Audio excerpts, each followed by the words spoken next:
Voltando para o Brasil, o Congresso planeja aprovar uma lei que obrigue o governo Lula a executar emendas parlamentares ao orçamento antes de outubro do ano que vem. Antes de outubro do ano que vem, o que tem em outubro do ano que vem? Eleições, né? O objetivo é justamente garantir que os recursos sejam usados para obras e ações políticas que estão em busca, para aqueles que estão em busca de uma reeleição. O André Anelli tem naturalmente mais informações aqui, mais detalhes sobre este plano aí. Será que dá certo, hein, Anelli? Uma obrigação da execução dessas emendas parlamentares a tempo dos interesses desses parlamentares? André Anelli, novamente diretamente de Brasília. Provavelmente vai dar certo sim, viu, Kobayashi? Porque o Congresso Nacional já começa a se mobilizar em torno desse assunto. A gente relembra aqui que a pressão parlamentar é sempre muito grande pela liberação de emendas. A gente relembra aqui que a pressão parlamentar é muito grande em torno de emendas e isso faz com que o Executivo acabe, então, aderindo a algumas questões que são sugeridas pelo Palácio, pelo Congresso Nacional. Então, uma delas é justamente esse calendário que seria uma espécie de imposição à aplicação daquelas emendas, ao repasse das emendas do Executivo para o Legislativo. O presidente da Câmara dos Deputados, Hugo Mota, já destacou como relator dessa questão o deputado federal Gervásio Maia, ele que é do PSB, apesar de não ser da oposição, pelo contrário, ser da base de apoio do presidente Lula, não foi exatamente o escolhido pelo Palácio do Planalto, mas deve acabar optando por um texto meio termo, que não desagrade totalmente nem ao Congresso e nem mesmo ao Palácio do Planalto. E aí, como você bem destacou, né, Kobayashi? O que tem em outubro? Tem eleições para deputados, para senadores, para governador e para presidente da República. Mas as emendas ficam nas mãos dos parlamentares. E esse calendário de pagamento das emendas tem a ver justamente com as eleições, porque os congressistas esperam ter a maior parte dos recursos, a maior parte liberada antes mesmo das eleições, de preferência ainda no primeiro semestre, para potencializar todas aquelas ações que acabam tendo cunho eleitoral. Então, o governo vai ser submetido a essa análise do Congresso Nacional e existe a expectativa, sim, de que haja a aprovação do texto e que, consequentemente, o governo federal passe, então, a empregar emendas, tendo como referência esse calendário que seria instituído pelo Congresso Nacional. Kobayashi. Muito obrigado, senhor André Anelli, nosso repórter diretamente de Brasília. Valeu, Anelli. Até mais, com mais informações. Por aqui já quero rodar nosso time. E aí, Segré? Muito interessante, né? Essa intenção aí de tem que obrigar o presidente Lula, executa nossas emendas parlamentares até outubro. A gente precisa mostrar o nosso serviço, a nossa predisposição em ajudar a população, em reformar a praça, pintar a guia da calçada, fazer um postinho de saúde novo, mandar aquela ambulância, né, Segré? Quem nunca? Houve uma ambulância sendo entregue por um deputado, porque eleições 2026, Segré. Pintar 14 vezes a mesma escola, enfim, levar alguma sugestão de alguma construtora, amiga, vinculada. Aí é que tem que ter a transparência, sim, e a todos os que estão no Congresso querem a reeleição. Isso é uma falta de isonomia com qualquer candidato que não esteja dentro do Congresso e que queira tentar sorte num processo eleitoral. Porque como você concorre com alguém que já de saída tem 30, 40 milhões por ano para mandar a quem quer que seja tentando captar votos de algum dos eleitores que estão na sua jurisdição. Vai ser uma luta totalmente desigual. E não é casual que seja antes das eleições. Agora, colocar por lei, inclua na lei, por favor, a questão da transparência, que é muito importante para nós. O dinheiro é nosso, de nós sabermos quem mandou, para que mandou e como esse dinheiro foi utilizado. Eu fico curioso para ler os motivos, a motivação do projeto de lei, né? Todo projeto de lei tem um anexo que fala da justificativa daquele projeto. Seria interessante. O que colocarão nessa justificativa, hein, senhor Fábio Piperno? Que o eleitor é um tonto. Se o eleitor quiser continuar sendo esse idiota manipulável que muitas vezes ele finge que ele não está vendo isso e volta a reeleger essa turma. Porque, mais uma vez, eu insisto no que eu sempre digo aqui, que nós vivemos uma situação de parlamentarismo de extorsão. Já falei sobre isso muitas vezes. Porque, vejam só, o problema todo não é que o parlamento, quando age assim, ele está fazendo oposição a esse governo. O presidente Lula vai embora daqui a pouco, enfim, o PT vai ter encerrado seu governo, vai ganhar algumas eleições, perder outras e vai continuar a vida. O problema é que o texto da lei fica para sempre. Ele vai vigir, ele vai continuar vigente em relação a qualquer que seja o governo eleito. Então, se isso se torna lei, pode ser, amanhã depois o país pode eleger o João, a Maria, o José, não interessa de que partido for. O fato é que esse texto ele vai continuar valendo. E entre as consequências dele, tá isso aí que o Segré falou, ou seja, transformar hoje esses currais eleitorais em capitanias eleitorais voltadas a reeleger essa turma ad eternum. Por quê? Porque é óbvio que aquele parlamentar que tem aí por volta de 35 milhões de reais em emendas por ano para distribuir a seu bel prazer e ao seu interesse eleitoral, num período de 4 anos, ele vai ter algo em torno de 150 milhões de reais pagos pelo contribuinte e que ele vai repassar para quem ele quiser, e óbvio que isso vai dar, então, 150 milhões de motivos e de vantagens para ele em relação a um outro novato que tente disputar a mesma área eleitoral que ele. Então, eleitor, se você achar que vale a pena continuar dando aval a isso, o problema é seu, mas depois não reclame. Zé Maria, esse modelo que a gente tem de emendas parlamentares também dificulta a renovação na política, né? Há uma tendência de aquele que está com acesso às emendas, com todo esse acesso à máquina pública, de permanecer ali no Congresso Nacional, até porque a gente não tem limite de reeleição para deputados e senadores, né, Zé Maria? Este é um novo modelo de política criado exatamente pela abundância de dinheiro e pelas emendas parlamentares. Me diz o deputado Hildon Rocha, do Maranhão, que existe agora uma fatia importante no Congresso Nacional de deputados e senadores administradores de emendas. Eles têm acesso a 200 milhões de reais no mandato. Não é pouco dinheiro. Eles não estão nem aí. Nem para discurso, nem para votação, nem para governo e muito menos para o partido político.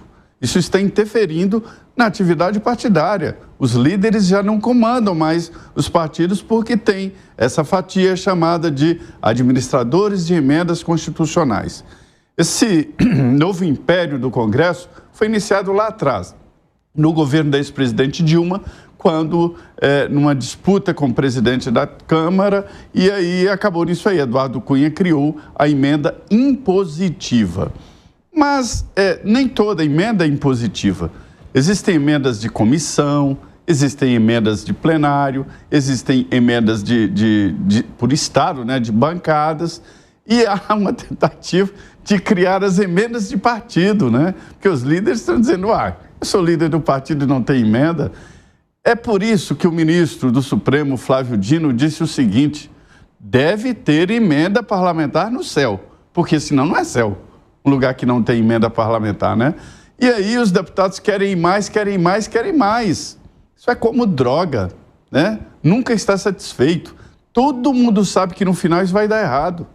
E já deu, porque já tem 3 deputados réus no Supremo por desvio com emenda parlamentar. Todo mundo sabe que existem assessores correndo o país oferecendo emenda parlamentar e querendo 10, 20, 30% de volta com dinheiro, né?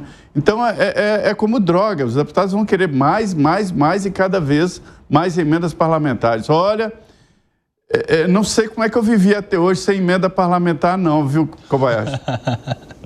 Pois é o novo normal, né? O novo normal das emendas parlamentares, o Alangani. Ou melhor, é o novo anormal, senhor Alangani. É o novo normal que começa mais ou menos ali em 2015 com o Eduardo Cunha, né? Quando nasce as emendas impositivas e primeiras emendas impositivas individuais. Então, o deputado lá, o parlamentar, o senador, tinha garantia do pagamento para ele. Depois, eles conseguem ampliar isso e aí as emendas de bancada RP6, RP7, se tornam as emendas também obrigatórias, de pagamento obrigatório, né? As emendas de bancada.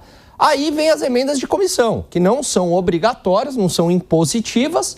No entanto, é onde se opera o orçamento secreto. Diga-se de passagem que eles também conseguiram isso, que era o tal a emenda do relator, né? RP9, que era o orçamento secreto, que foi derrubado, mas continua do mesmo jeito, porque a falta de transparência se dá nas emendas de comissão, na tal da RP8. Ou seja, é um Congresso com muito poder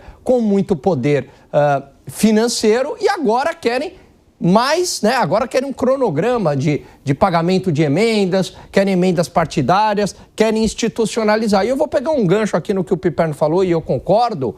Você abre um precedente muito perigoso, porque hoje, né, é o presidente Lula, amanhã não é mais o presidente Lula, vem aí um outro governo, mas você criou uma situação institucional disfuncional e que o próximo governo vai acabar arcando com essa consequência. Da mesma maneira que hoje muitos grupos criticam com razão o ativismo do Poder Judiciário, são os mesmos grupos que lá atrás ficavam acionando o Poder Judiciário para ganhar em qualquer derrota no Congresso. Ou seja, quando você abre um precedente, isso se volta contra você.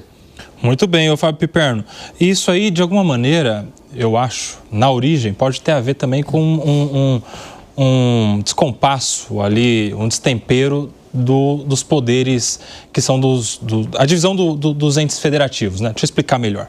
Eu acho que isso tem a ver com pouco poder do município e muito poder da União. Porque isso escraviza, de alguma maneira, prefeitos e vereadores. O cara ele não tem acesso a nada no município se ele não ir lá bater na porta de um parlamentar para conseguir uma emenda.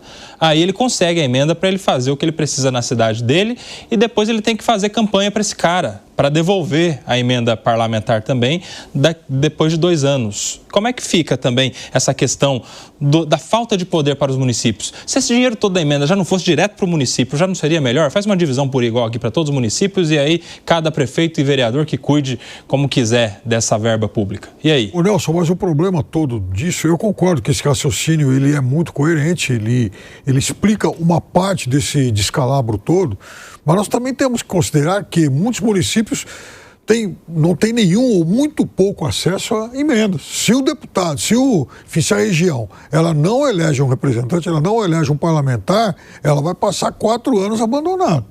E as pessoas, os munícipes, eles continuam habitando, morando, enfim, vivendo naquelas cidades que não tem parlamentares. E aí como é que elas vão se virar? Elas vão ficar sem esses recursos? Então, esse é um problema sério. Outra coisa, isso também decorre do fato de que aqui no Brasil se criou municípios por qualquer motivo. A minha cidade mesmo perdeu um pedaço lá atrás, depois da Constituinte de 88, assim como ocorreu com centenas de outros municípios por todo o país. Aí o que acontece?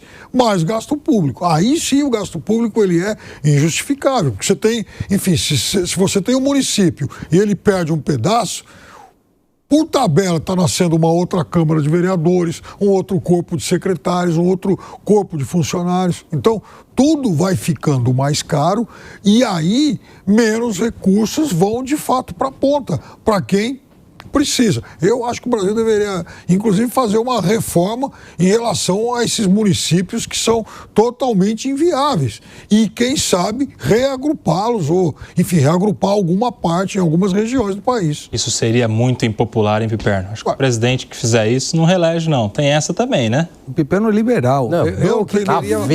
Eu que queria fazer Guedes. Isso é uma proposta do Guedes. Perfeito, Piperno. Eu te acompanho nisso. E esses são os mais honestos, né? Os mais honestos é que fazem essa troca. Eu vou repetir aqui uma coisa que todo mundo sabe e sabe quem são os personagens. São 3 tipos de parlamentares e de emendas. Existem os altruístas, poucos. Eles são, assim, setoristas, tipo, gosta de cultura, aí ele manda emenda para a associação e tal da cultura, ou então o hospital que cuida da família e pronto, e ele não recebe nada em troca. São poucos. Existem? Existem. Então é um grupo. Manda as emendas para grupos que ele acredita. Aí tem esse que manda a emenda, mas quer o voto de volta. Um deputado já me fez até as contas, dividindo ali 1 milhão, 2 milhões para cada cidade, né? Dividindo muito bem, dá o dinheiro para o prefeito e diz, tá, eu vou asfaltar a rua, vou construir uma fonte luminosa na sua praça, vou fazer aquelas academias de idosos, mas quero tantos votos. Fechou, fechou. E o terceiro quer roubar, quer dinheiro, não quer mandar nada para ninguém, não quer negócio de município, tem horror a prefeito, quer roubar mesmo. Então são os três. E lá todo mundo sabe quem é um, quem é outro, quem é outro. É incrível a transparência do Congresso Nacional. E aí todos se toleram na chamada ética da malandragem. É isso aí, é classificação perfeita do Zé Maria Trindade.